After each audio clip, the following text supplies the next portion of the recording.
Alright, so what's the big old deal, everybody? Welcome back to Anime Outside the Box. I want to jump right into it right now, no time wasted. We're going to be talking about Full Metal Alchemist Brotherhood, one of the greatest, most amazing animes to ever exist on this earth. The plot, the power system, the message sharing, the encryptions, the defeat of the 7 deadly sins, everything about this anime wrapped it up perfectly in 64 episodes, and I'm going to explain it to you today. Now, if you haven't had the chance to watch this complete masterpiece, that's not my problem because you really must be hiding under a rock. A show about two brothers who committed the ultimate alchemy taboo, human transmutation. While on the search for redemption, trying to get their bodies back, the show quickly segues into a power struggle between the humans of Amestris and the 7 deadly sins that lie deep within them, manifested and brought to life. Wait, hold on. Before we get into that, we should explain what alchemy is, right? Right, everybody? Okay, sit the fuck down. Let's do it. Alchemy is an ancient and philosophical proto-scientific tradition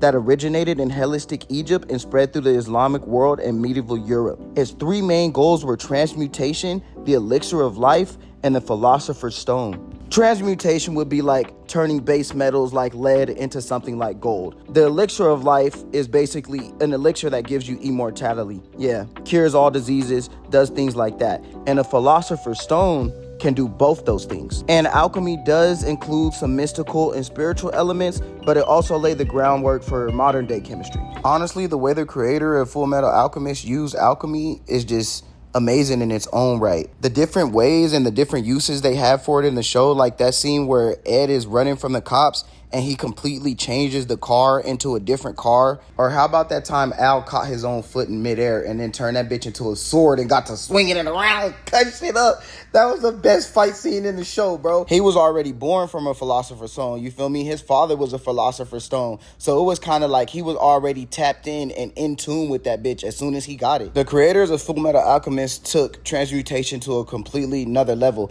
You can basically transmute anything into anything. The only taboo is you can't transmute a human life. Because as we know, the basis of alchemy in Full Metal is equivalent exchange. And for what could equal the value of a human soul? Ed and Al had to witness it all firsthand. They were just stupid, naive kids. Their mother died, their dad left, and they tried anything they could possibly do to get their loved ones back. And they ended up paying the ultimate price. They seen God himself. I really like how that big gate they were standing in front of when they seen God, when they actually died and like went to heaven or hell or whatever that place was, honestly, and whatever that thing was. I don't even know if I want to call it a God. But on the gate, it said Adonai. And I know Adonai is the name for the Hebrew God, Yahweh, Jesus Christ, all the same person, which makes sense when we get further into the show and we realize we're fighting against homunculus that bear the names of the 7 deadly sins. You have lust, you have gluttony, you have pride, you have wrath, you have envy, you have greed, and you have sloth. These 7 torturous sins embody the evil that lives within the spirit of every human being on this earth.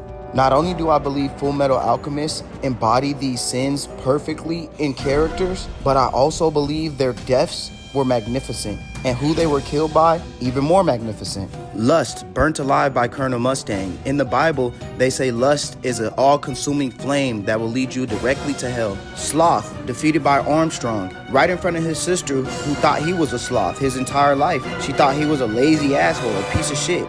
And honestly, the best of the best deaths, Envy, pulled out his own philosopher's stone and committed suicide because he a hating, jealous ass nigga.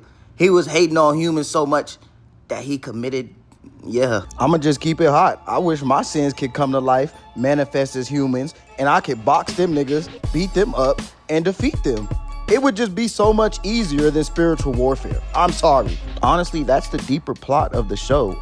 It's beautiful. It's humans working together to conquer their sins and forgive. The Ishvalans have to forgive the Amestrians, and vice versa. Ling and May have to forgive each other. Ed and Al have to forgive each other. Even Winry has to forgive her parents for dying on her. And most of all, what's really sad, Van Hohenheim has to forgive himself for all the atrocities he feels like he committed.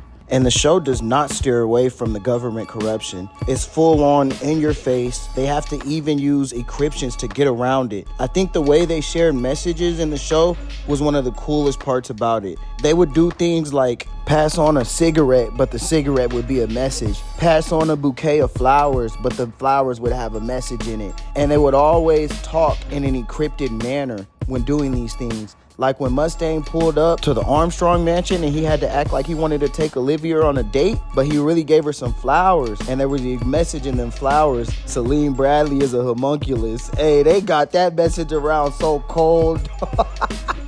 Or when Mustang and Hawkeye used to talk on the phone like they was dating. They even had their own soldiers tricked. That's crazy, bro. They thought Mustang was really on the phone with a girl that he liked, but he was just about business, standing on business. But low-key, it was a girl that he liked because he was in love with Hawkeye. Every time I rewatch Full Brother Alchemist, I wonder if anybody else notices that the Amestrians are depicted as Nazis. They literally have blonde hair and blue eyes, and they're going around trying to conquer the entire world, or at least their own country. It's gonna start with their own country, and then they're gonna move out and try to conquer the rest of the world. It said that the Nazis were heavy into alchemy and witchcraft during World War II. It's also said that they were into methamphetamine.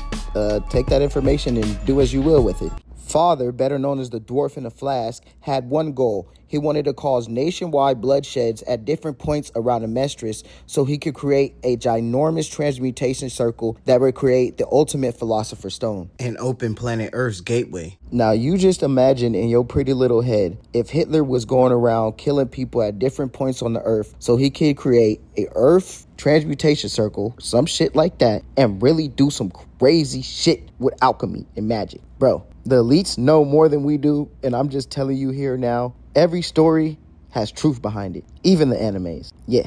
There's one more very important part about the show that I did leave out. Chimeras, which are disgusting human beast hybrids. The best example of this being Show Tucker's daughter. I'm finna crash out and piss myself off. Okay, here we go. Show Tucker, a once-ass, broke-ass nigga, became state alchemist. He turned his wife into a motherfucking chimera one day, and that was the only chimera that could talk. So then he did the shit again with his daughter. I just want to get it over fast. I don't want to talk about it again. I just talked about it in my last video. I hate it. I hate it. I hate it. I hate it. Show Tucker, chimeras, disgusting things. Sacrifice, sin, humanity, the consequences of playing God. All things us humans must avoid at all costs, yet they lurk in the shadows waiting to devour us. I truly believe Full Metal Alchemist took these concepts and embodied them perfectly. Have you ever heard the term "it's gonna cost you an arm and a leg"? Well, that's literally what it cost Edward Elric, and it cost Al his entire body. We lose things in this world, things we feel we can't live without. And on the hunt for redemption, eager for vengeance, sometimes we might even lose ourselves. I want you to go watch Full Metal Alchemist one more time with all this in mind.